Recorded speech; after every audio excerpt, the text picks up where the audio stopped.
அஸ்ஸலாமு அலைக்கும் வரஹ்மத்துல்லாஹி வரகாத்துஹு. அல்ஹம்துலில்லாஹி ரப்பில் ஆலமீன் வல் ஆகிபத்துல் முத்தகீன் வஸ்ஸலாத்து வஸ்ஸலாமு அலா ரசூலில்லாஹி ஸல்லல்லாஹு அலைஹி வஸல்லம் வ ஆலிஹி வ ஸஹ்பிஹி அஜ்மாயின். அம்மா பாத். கண்ணியமிக்க எல்லாம் அல்ல அல்லாஹ் சுப்ஹானஹு வ தஆலாவின் நல்லடியார்களே, சகோதரர்களே, அல்லாஹ்வுடைய கிருபையால் நம்முடைய அக்ஸா மஸ்ஜிதில் ஒவ்வொரு வாரம் செவ்வாய்க்கிழமை மகரிப் தொழுகைக்கு பிறகு உலக மக்கள் அனைவருக்கும் அருள்கொடையாகவும் நியாமத்தாகவும் வழிகாட்டியாகவும் அல்லாஹ் இறக்கி அல்லாஹ் தேர்ந்தெடுத்து அனுப்பிய ரசூலுல்லாஹி ஸல்லல்லாஹு அலைஹி வஸல்லம் அவர்களுடைய வழிமுறைகளை நாம் கொஞ்சம் கொஞ்சமாக தெரிந்து கொண்டு ரசூல் ஸல்லல்லாஹு அலைஹி வஸல்லம் அவர்கள் காட்டிய வழிமுறையில் நடப்பதற்காக நாம் எல்லாம் நம்மாலான முயற்சியை செய்து வருகிறோம். ரசூலுல்லாஹி ஸல்லல்லாஹு அலைஹி வஸல்லம் அவர்களை பொறுத்தவரை உலகத்தில் வாழுகிற எல்லா மனிதர்களுக்கும் வழிகாட்டியாக அல்லாஹ் தேர்ந்தெடுத்து இருக்கிறான். அவர்களை புகழ்கிறோம் என்ற பெயரில் சில பேர்கள் சில கவிதைகளை எழுதி வைத்துக்கொண்டு சில பாடல்களை எழுதி வைத்துக்கொண்டு பாடிக்கொண்டு இருக்கிற சூழ்நிலையை பார்க்கிறோம். ஆனால் வல்ல ரஹ்மான் ரசூலுல்லாஹி ஸல்லல்லாஹு அலைஹி வஸல்லம் அவர்களுடைய புகழை அதிகமாக யாருக்குமே உயர்த்தாத அளவிற்கு அல்லாஹ் உயர்த்தி வைத்திருக்கிறான். உலகம் அழிகின்றவரை ரசூல் ஸல்லல்லாஹு அலைஹி வஸல்லம் அவருடைய புகழை உயர்த்திய அளவிற்கு வேறு யாருடைய புகழையும் அல்லாஹ் உயர்த்தவில்லை. ரஃபஅனா லக திக்ரக் என்று அல்லாஹ் பதிவு செய்கின்றான். அப்போ ரசூலுல்லாஹி ஸல்லல்லாஹு அலைஹி வஸல்லம் அவர்களை புகழ்தல் என்பதுடைய அர்த்தம் என்னன்னு சொன்னாக்கா, ரசூலுல்லாஹி ஸல்லல்லாஹு அலைஹி வஸல்லம் அவருடைய வழிமுறைகளை நடைமுறைகளை நாம் தெரிந்து கொண்டு நம்மால் முடிந்தவரை அதை நடைமுறைப்படுத்த ஆரம்பித்து விட்டோம் என்று சொன்னால் அல்லாஹ்வுடைய அந்த அன்பு நம்மீது ஏற்பட்டுவிடும். அதற்காகத்தான் நாம் செய்கிற எல்லா காரியங்களிலும் ரசூலுல்லாஹி ஸல்லல்லாஹு அலைஹி வஸல்லம் எப்படி செஞ்சாங்கன்னு பார்த்து பார்த்து செய்ய முற்பட நாம் ஆசைப்பட வேண்டும். முதல்ல அது எந்த விஷயமாக இருந்தாலும் சரிதான், நமக்கு ஏற்படுகிற எந்த விஷயமாக இருந்தாலும் சரி, நடைமுறைப்படுத்துகிற எந்த விஷயமாக இருந்தாலும் சரி, நம்முடைய 24 மணி நேர வாழ்க்கையில் நாம் செய்கிற எல்லா காரியங்களுக்கும் ரசூல் ஸல்லல்லாஹு அலைஹி வஸல்லம் அவர்களிடத்தில் ஒரு முன்மாதிரி இருக்கிறது. எந்த விஷயமாக இருந்தாலும் சரிதான், இது குறிப்பிட்ட ஒரு விஷயம்னு இல்லை. நாம் சாதாரணமாக நடைமுறைப்படுத்துகிற எந்த விஷயமாக இருந்தாலும் ரசூல் ஸல்லல்லாஹு அலைஹி வஸல்லம் என்ன செஞ்சாங்கன்னு பார்க்க முடியும். போய் எங்கே போய் பார்க்குறது? ரசூலுடைய வாழ்க்கை வரலாறு, அவர் நடைமுறைப்படுத்திய விஷயங்கள் எல்லாம் நம்மால் முடிந்தவரை படிக்க வேண்டும். அல்லது இது போன்ற செய்திகள் நடைமுறைப்படுத்தப்படுகிற சொல்லிக் கொடுக்குற இடங்களில் கொஞ்சம் குறைஞ்சபட்சம் ஒரு 5 நிமிடம் 10 நிமிடம் உட்கார்ந்து பழக வேண்டும். அப்போ தான் புரியும் நம்மளுக்கு. ஏன்னா நம்முடைய காலங்கள் இப்படியே போய்கொண்டே இருக்கும் என்று சொன்னால் மவுத்து வந்துவிடும். மவுத்து வந்த பிறகு ஜனாசாக ஆன பிறகு நான் கொஞ்சம் போய் கேட்டு வந்துடுறேன்னா அல்ல விட மாட்டான். அப்போ கிடைக்கிற சந்தர்ப்பத்தை பயன்படுத்தி கொண்டு ஏதாவது ஒரு செய்தி காதுகிட்ட வர்றதே பெரிய விஷயம் தானே. இன்றைக்கி இருக்கிற சூழ்நிலையில் நல்ல செய்திகள் காது வரை வருவதே பெரிய விஷயமாக இருக்கிறது. அந்த அளவுக்கு வழிகேடுகள், பாவ காரியங்கள் நிறைந்து காணப்படுகிறது உலகத்தில். அதற்காகத்தான் எல்லா இடங்களிலும் இந்த முயற்சி நடைபெறுகிறது. ரசூலுடைய வழிமுறையை சொல்லிக் கொடுக்குறாங்க, குர்ஆனுடைய அர்த்தங்களை வைத்து சொல்லிக் கொடுக்குறாங்க. அங்கெல்லாம் நாம் ஈடுபடும் போது தான் அது விளங்கும். நம்ம கடந்த ஒரு 4-5 வாரங்களாக ரசூல் ஸல்லல்லாஹு அலைஹி வஸல்லம் அவர்கள் எப்படி தூங்கி எழுந்தார்கள், எப்படி உறங்க போனார்கள், நைட்டில் முழிப்பு வந்தால் என்ன செஞ்சாங்க, என்ன துவா ஓதுறாங்க, இதெல்லாம் பார்த்துட்ருக்கோம் இல்லையா? அதெல்லாம் நான் நம்புகிறேன் நீங்கள் நடைமுறைப்படுத்தியிருப்பீர்கள் என்று சொல்லி. அடுத்ததாக தூங்கிட்டு இருக்கும்போது சில பேருக்கு கவலை வரும். நிறைய கவலை இருக்குல்ல உலகத்தில், நம்மளுக்கு எல்லோரும் கவலை இருக்கா இல்லையா? சாதாரணமாக கவலைங்கிறது நம்மளுக்கு என்ன ஏற்படும்? கவலை என்னக்கா, ஏதோ பல பேர் டிசைன்ஸ் இருக்கும் கவலையில். ஒவ்வொரு மனிதனுக்கும் ஒவ்வொரு கவலை இருக்கும். எனக்கு ஒரு மாதிரி இருக்கும், உங்களுக்கு ஒரு மாதிரி இருக்கும். அந்த கவலையை நாம் தான் உணர முடியும். அந்த கவலையை வேறாட்ட சொல்லி தீர்த்துக்க முடியாது நம்மளால்.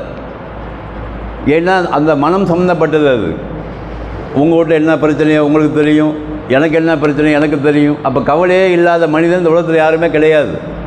ஏதோ ஒரு வகையில் கவலைப்படுவான்.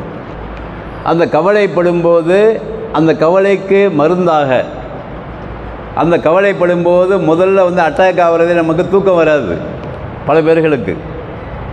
அப்போ ரசூல் ஸல்லல்லாஹு அலைஹி வஸல்லம் சொல்லி கொடுக்குறாங்க, இது மாதிரி உங்கள் வாழ்க்கையில் வந்து ஏற்படுகிற துன்பத்தின் காரணமாகவோ அல்லது வேறு வகையிலோ உங்களுக்கு வந்து கவலை ஏற்படும் போது உங்கள் ஆள் மனது வந்து பாதிக்கப்படுகிறது. அந்த ஆள் மனது பாதிக்கப்படும் பொழுது உங்களுக்கு தூக்கம் வராது, பிறண்டு படுப்போம் இல்லையா? அப்போ வந்து சில வார்த்தைகளை சொல்லிக் கொடுக்குறாங்க ரசூலுல்லாஹ். இதை சொல்லிட்டு படுங்க தூக்கம் வந்துடுங்கிறாங்க ரசூலுல்லாஹ்.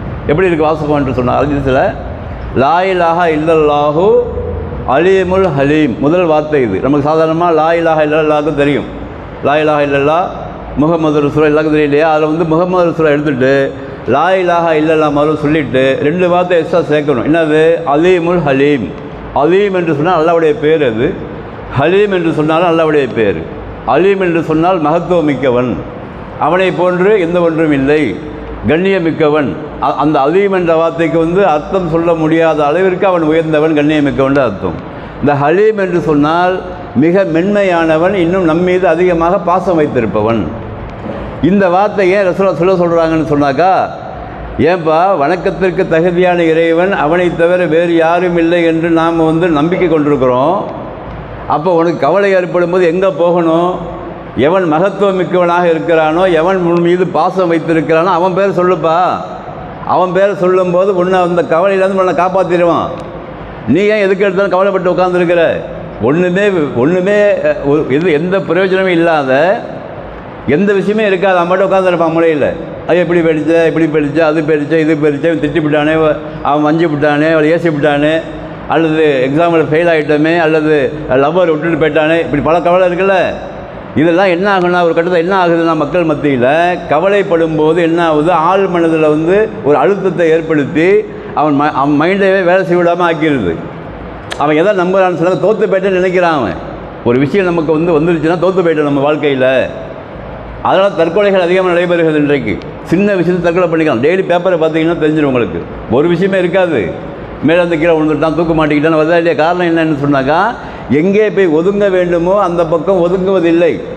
குறிப்பாக நம்பிக்கை கொண்டவர்களை பார்த்து ரசூலுல்லாஹ் சொல்கிறாங்க, எப்போ வணக்கத்திற்கு தகுதியான இறைவன் அல்லாஹ்வை தவிர வேறு யாரும் இல்லை என்று நம்பிக்கை கொண்டிருக்கிற, அவன் வந்து மகத்துவம் மிக்கவன், அவன் உன் மீது பாசம் வச்சுருக்கிறான், அவன்கிட்ட போய் உன் கவலையை சொல்லாமல் நீ ஏன்டா உட்காந்துருக்கன்னு அர்த்தம். அதுக்கு நீ ஏன் தனிமையில் உட்காந்துட்டு கவலைப்பட்டு உட்காந்துருக்க? நீ எதை வந்து கொண்டு வந்தால் அதை இழைப்பதற்கு, எதை எடுத்துகிட்டு வந்து கொண்டு போகிறதுக்கு எல்லாம் உனக்கு கொடுக்கப்பட்டதான். இங்கே உறவு முறைகளாக இருக்கட்டும், நீ சந்திக்கிற எந்த விஷயங்களாக இருக்கட்டும், எந்த ப்ராப்ளமாக இருக்கட்டும், எல்லாம் என்னது இந்த உலகத்தில் உனக்கு ஏற்படுத்தப்பட்ட, நீ தான் ஏற்படுத்திக்கிட்ட. அதுவும் எல்லா பல இடங்களை பதிவு செய்யலாம். உனக்கு ஏற்படுகிற எல்லா துன்பங்களும் எல்லா சிரமங்களும் உன் கையால் ஏற்படுத்தி கொண்டது. நான் உன்னை வந்து அழகிய முறையில் தான் படைச்சிருக்கிறேன். நீ சரியாக ரூல்ஸை ஃபாலோ பண்ணாதான் நீ தான் ஏற்படுத்திக்கிற. அப்படி ஏற்படுத்தி கொண்ட பிறகு நீ ஏன் கவலைப்பட்டு உட்காந்துருக்கிற? அப்புறம் என்ன செய்யணுமா? இந்த வார்த்தையை சொல்கிறாங்க, லா இலாஹா இல்லல்லாஹு அலீமுல் ஹபீர். இது ஒரு சப்ஜெக்டா. அதே மாதிரி திருப்பி சொல்கிறாங்க, லா இலாஹா இல்லல்லாஹு ரப்புல் அர்ஷில் அலீம். அடுத்த வார்த்தை என்னது? அதுவும் லா இலாஹா இல்லல்லாஹ் தான். எஸ்ஸா என்ன இருக்குது? ரப்புல் அர்ஷில் அலீம், கண்ணியமிக்க அரசுடையவன், அரசு இது படைத்தவன், அரசை உருவாக்கியவன். அப்போ இங்கே என்ன சொல்லப்படுதுன்னாக்கா, அல்லாஹுடைய பண்புகளை நீங்கள் வந்து கவலைப்படும் போது சொல்லுங்கன்னு அர்த்தம். அடுத்த வாசகம் அப்படி தான் வருது, லா இலாஹா இல்லல்லாஹு ரப்பு சமாவாத்தி வல்லால் ரப்புல் அர்ஷில் கரீம். இந்த 3 ஸ்டெப்பாக சொல்கிறாங்க இந்த வார்த்தையில் அவங்க ரசூல் சொல்லும். இதை வந்து ஆய்வு செய்து பார்க்கும்போது என்ன விளங்குதுன்னு சொன்னாக்கா, இங்கே சொல்லுகிற வார்த்தை எல்லாமே அல்லாஹுடைய பண்புகளை கவலைப்படும் போது சொல்கிறாங்க. அல்லாஹ்வுடைய பண்பு என்னது? அவன் மகத்துவம் மிக்கவன், அவன் பாசம் மிக்கவன், அவன் வந்து மிக சங்கை மிக்கவன், அவன் வந்து மதிப்புக்குரியவன், அவனை போன்று இந்த வாசகங்கள் தான் அங்கே உள்ளே வருது. இதை ஏன் வந்து ரசூலுல்லாஹ் சொல்கிறாங்கன்னு நம்ம ஆய்வு செய்து பார்க்கும்போது விளங்குது. நீ எங்கே ஒதுங்குவதாக இருந்தாலும் உன் கவலை சொல்லுகிற இடம் அல்லாட்ட தான். உனக்கு ஒரு கவலை ஏற்படுமானால் அந்த கவலை போய் எங்கே சொல்லணும்? தொழுது விட்டு அல்லாட்ட தான் சொல்லணும். கவலையை சொல்வதற்கு அவன் தான் தகுதியானவன்.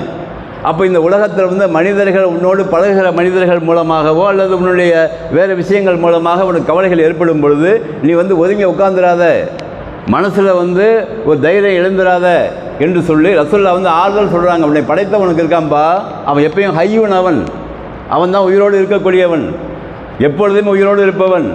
உனக்கு யார் பாதிப்பை ஏற்படுத்தினாலும் அவன் வந்து மௌத்தாகிடுவான், அது நீனும் மௌத்தாகிடுவ.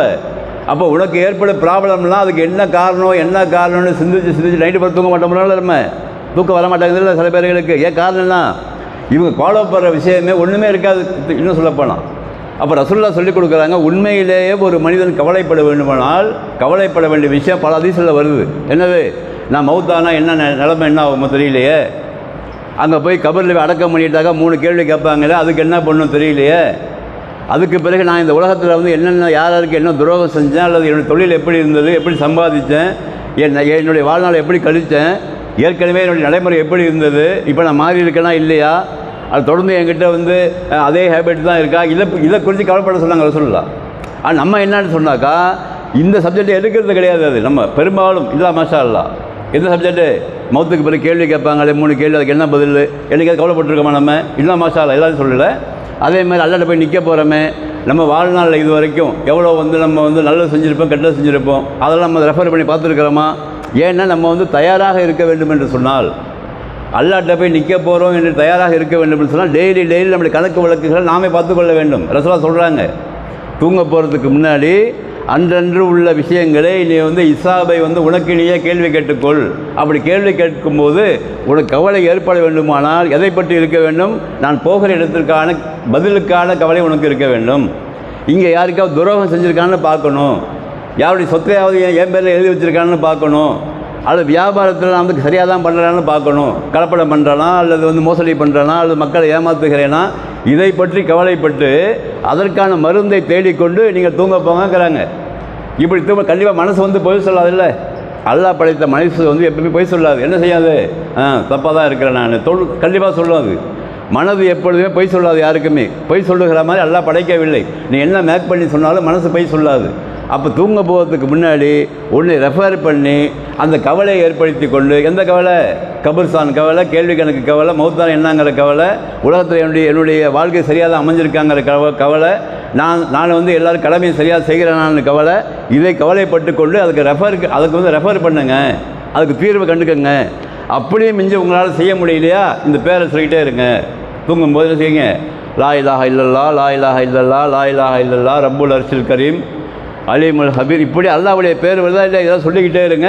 அல்லாஹ் உங்கள் கவலையை மாற்றி விடுவார் என்று சொல்லி ரசூல் ஸல்லல்லாஹு அலைஹி வஸல்லம் பேர் சொல்கிறாங்க. பாருங்கள், இன்றைக்கு வந்து உளவியல்னு சொல்லி பெரிய ஒரு சப்ஜெக்டாக வச்சு நடத்துகிறான். பல நாடுகளில் ஆயிரக்கணக்காக லட்சக்கணக்காக சம்பாதிக்கிறான் உளவியல்னு சொல்லி. ரசூல் ஸல்லல்லாஹு அலைஹி வஸல்லம் அவர்கள் ஒரு தனி மனிதனுக்கு ஏற்படுகிற கஷ்டங்களுக்கான உளவியல் சொல்லிக் கொடுக்குறாங்க. நீ எந்த நேரத்திலும் துன்பப்படும் போதெல்லாம் அல்லாஹ்வுடைய பேரை சொல்லிப்பார், உனக்கு நிம்மதி வந்துடும். அல்லாஹ்வுடைய பயத்தை ஏற்படுத்தி கொண்டு பாரு, உனக்கு நிம்மதி வந்துடும். அப்போ கவலைப்பட வேண்டுமானால் எதை குறித்து கவலைப்பட வேண்டும், எதை குறித்து கவலைப்படக்கூடாது. அப்போ எதை குறித்து கவலைப்படக்கூடாதோ அதில் தான் நம்ம மைண்டு ஃபுல்லாக வச்சுருக்கிறோம். இன்றைக்கி பெரும்பாலும் வச்சுக்கிட்டு அதை பற்றி சிந்திச்சுட்டே இருக்க நைட்டு ஃபுல்லாக. என்ன செய்ய தெரியல, பிஸ்னஸ் இப்படி போயிடுச்சு, அங்கே வியாபாரம் இப்படி போயிடுச்சு, இங்கே லாபம் வர மாட்டேங்குது, அங்கே நஷ்டம் வர மாட்டேங்குது, புள்ளவழியை பெற்றுட்டோமே, அதை என்ன பண்ணுறது, இதுதான் பெரும்பாலும் நம்மளுக்கு வரும். நல்லா காப்பாற்றணும். அப்போ இதையெல்லாம் குப்பையில் போட சொல்கிறாங்க சொல்ல. இதெல்லாம் குப்பையில் போடு. எவன் படைத்தானோ அவன் உனக்கும் தருவான், அவன் பிள்ளைக்கும் தருவான். எவன் படைத்தானோ ரிஸ்க்கை எழுதி வைத்திருக்கான், அவன் உனக்கும் தருவான், கடைசி வரைக்கும் தருவான். அப்போ இந்த உறுதியான எண்ணம் உள்ளத்தில் இருக்கும்போது இந்த கலிமாவை சொல்லும் பொழுதும் கவலைக்கான மருந்தாக ரசூலுல்லாஹ் சொல்லிக் கொடுக்குறாங்க. இவ்வளவு பெரிய டீப்பான விஷயத்தை உள்ளத்தின் அடித்தளத்தில் ஏற்படுகிற கவலைக்கான மருந்தை ரசூலுல்லாஹ் சொல்லிக் கொடுக்குறாங்க. இதுதான் ரசூலுல்லாஹ்வை பின்பற்றுறது. ரசூலுல்லாஹ்வை பின்பற்றுதல், ரசூலுல்லாஹ் மேலே பாசம் வைத்தல், இதெல்லாம் என்னது? அவங்க சொன்ன இது போன்ற விஷயங்களை எல்லாம் நம்முடைய வாழ்க்கையில் செயல்படுத்த வேண்டும். செயல்படுத்தி அந்த வார்த்தைகளை அப்படியே மனப்பாடம் பண்ணி வைத்துக் கொள்ள வேண்டும். அது திக்கராக பயன்படுத்தி கொண்டே இருக்க வேண்டும். கவலையெல்லாம் கொண்டு போய் குப்பையில் போட்டுட்டு ஃப்ரெஷ்ஷாக நம்ம எப்பவுமே இருக்க பழகணும். எல்லா நேரங்களும் அல்லாஹ் எனக்கு இருக்கிறான், என்னை படைச்சவன் இருக்கிறான், என் கவலையை அவன் போக்குவான், நான் எதுக்கு கவலை பண்ணணும், இவனெல்லாம் என்ன நான் நம்ப போகிறேன், மனைவியாக இருக்கட்டும், பிள்ளையாக இருக்கட்டும், சொந்தக்காரனாக இருக்கட்டும், எவனும் நமக்கு தேவையில்லை. அது கடமையை செய்யணும். அதுக்காக அவன் சொல்லிட்டாங்க அது கவலைப்பட்டு உட்காரணுமா? தொழில் நஷ்டம்னா கவலைப்பட்டு உட்காரணுமா? விட்டு ஓட்டானே கவலைப்பட்டு உட்காரணுமா? புள்ள தப்பாக பேசினா கவலைப்பட்டு உட்காரணுமா? தேவை கிடையாது. இப்படி தான் இருப்பான் அவன். ஒரே ஸ்டேட்மெண்ட்டு இப்படி தான் இருப்பார்கள். ஏனென்றால் மனிதர்கள் தானே. அப்படி அவங்களாம் லீவ் பண்ணிவிட்டு ஒதுக்கி வச்சுட்டு முழுமையாக அல்லாஹ் பக்கம் சாரும்போது இன்ஷா அல்லாஹ் நம்முடைய கவலைகளை அல்லாஹ் வந்து போக்கி விடுவான். அந்த கவலையை வந்து எந்த கவலை பட வேண்டும் என்று ரசூல் ஸல்லல்லாஹு அலைஹி வஸல்லம் சொன்னார்களோ அந்த கவலை படுபவர்களாக அல்லாஹ் ஆக்கி வைத்து விடுவான். அதற்காக தீர்வைத்தான் இந்த ஹதீஸில் ரசூல் ஸல்லல்லாஹு அலைஹி வஸல்லம் சொல்லிக் கொடுக்குறாங்க. ஆக இது போன்ற விஷயங்களை வந்து நாம் கேட்டு இன்ஷா அல்லாஹ் அதை வந்து அந்த வார்த்தைகளை மனப்பாடம் பண்ணி முடிஞ்ச வரைக்கும் அதை கவலை ஏற்படும் போது சொல்லும் பொழுது அது நீங்கள் நம்மளே ப்ராக்டிக்கலாக பார்க்கலாம். அது இது பெரிய இதெல்லாம் இல்லை, நாங்களே நம்மளே பார்க்கலாம். கவலை சொல்லி பாருங்கள், இந்த வார்த்தையெல்லாம் சொல்லி பாருங்கள். லாயிலா இல்லை லாயில் அது சொல்லிகிட்டே இருக்கேன்னாக்கா அர்சுல் கரீம் ஈஸியாக இருக்குது. அப்போ இதைத்தான் ரசூலா சொல்லிக் கொடுக்குறாங்க. அப்போ இது போன்ற விஷயங்களை கேட்டு நம்முடைய காதுகள் வரைக்கும் கேட்டு அதை வந்து இது போன்ற சபைகள் அமர்ந்து ரசூலா சொல்லிக் கொடுத்த வார்த்தைகளை தெரிந்து கொண்டு நடைமுறைப்படுத்தும் போது இன்ஷா அல்லாஹ் நம்முடைய உள்ளம் தெளிவாக ஆகிவிடும். உள்ளம் தெளிவாக ஆகிவிட்டால் நிம்மதியான உறக்கம் வரும், கரெக்டாக போய் தூங்குவோம், காலையில் எழுந்து தொழுவ வருவோம். இப்படி நம்முடைய வாழ்க்கை அமையும். அப்படி வாழ்க்கையை அமைத்து கொள்ளுகிற ஒரு விஷயத்தை நாம் அல்லட்ட துவா நம்ம தான் ஏற்படுத்தணும். தானெல்லாம் வராது, வகையெல்லாம் வராது, நம்ம தான் ஏற்படுத்தணும். செய்தியை கேட்க இன்றைக்கி வந்து இது மாதிரி கேட்டோம், நைட்டு இது மாதிரி கவலையாக இருந்தால் இதை வந்து அல்லட்ட பேருவோன்னு சொல்லிட்டு நம்ம செய்யும்பொழுது தான் அல்லாஹ்வுக்கு வந்தாலா அந்த விஷயத்தை நமக்கு தருவான். அப்படி செய்தியை கேட்டு அதை வந்து நடைமுறைப்படுத்தக்கூடிய பாக்கியத்தை உங்களுக்கும் சொல்லுகின்ற எனக்கும் இது போன்ற கவலை இல்லாமல் இருக்கக்கூடிய மனதை தர வேண்டும் என்றும் துவா செய்தவனாக, இது போன்ற கிளாஸுகளில் வந்து நீங்கள் வந்து கண்டிப்பாக நீங்கள் வந்து நேர்த்து வச்சுக்கொள்ளுங்கள். இது போன்ற கிளாஸுகள் வந்து நம்மளுக்கு வந்து கிடைக்காத வெளியில். இது போன்ற கிளாஸுகளுக்கு பல ஆயிரக்கணக்கான விஷயங்கள் செலவு பண்ணுறான் சில பேர். பெரிய அளவில் ஹால்லாம் ஏற்பாடு பண்ணி மன வளக்கலைன்னு போட்டு டிக்கெட்டு வச்சுலாம் விற்பனை பண்ணுறான். அங்கே போய் பார்த்தவங்க ஒன்றுமே கிடையாது. அங்கெல்லாம் ரசூல் ஸல்லல்லாஹு அலைஹி வஸல்லம் சொல்லிக் கொடுத்த மருந்தை விட மன வளக்கலை எங்கேயுமே கிடையாது. அது எப்போ புரியும்னு சொன்னாக்கா, இது போன்ற விஷயங்களை நாம் வந்து கேட்டு நடைமுறைப்படுத்தி வாழ்க்கையில் வந்து நம்ம நடைமுறைப்படுத்தும் போது விளங்கிறோம். அப்படி விளங்கக்கூடிய பாக்கியத்தை வளர்கவன் எனக்கு உங்களுக்கு தந்த அருள்வானாக. வாஹிரு தாவன் அல்ஹம்துலில்லாஹி ரபில் ஆலமீன். அஸ்ஸலாமு அலைக்கும் வரஹ்மத்துல்லாஹி வபரகாத்துஹு. சுப்ஹானக்கல்லாஹும்ம வபிஹம்திக அஷ்ஹது அல்லா இலாஹா இல்லா அன்த அஸ்தக்ஃபிருக வ அத்தூபு இலைக்.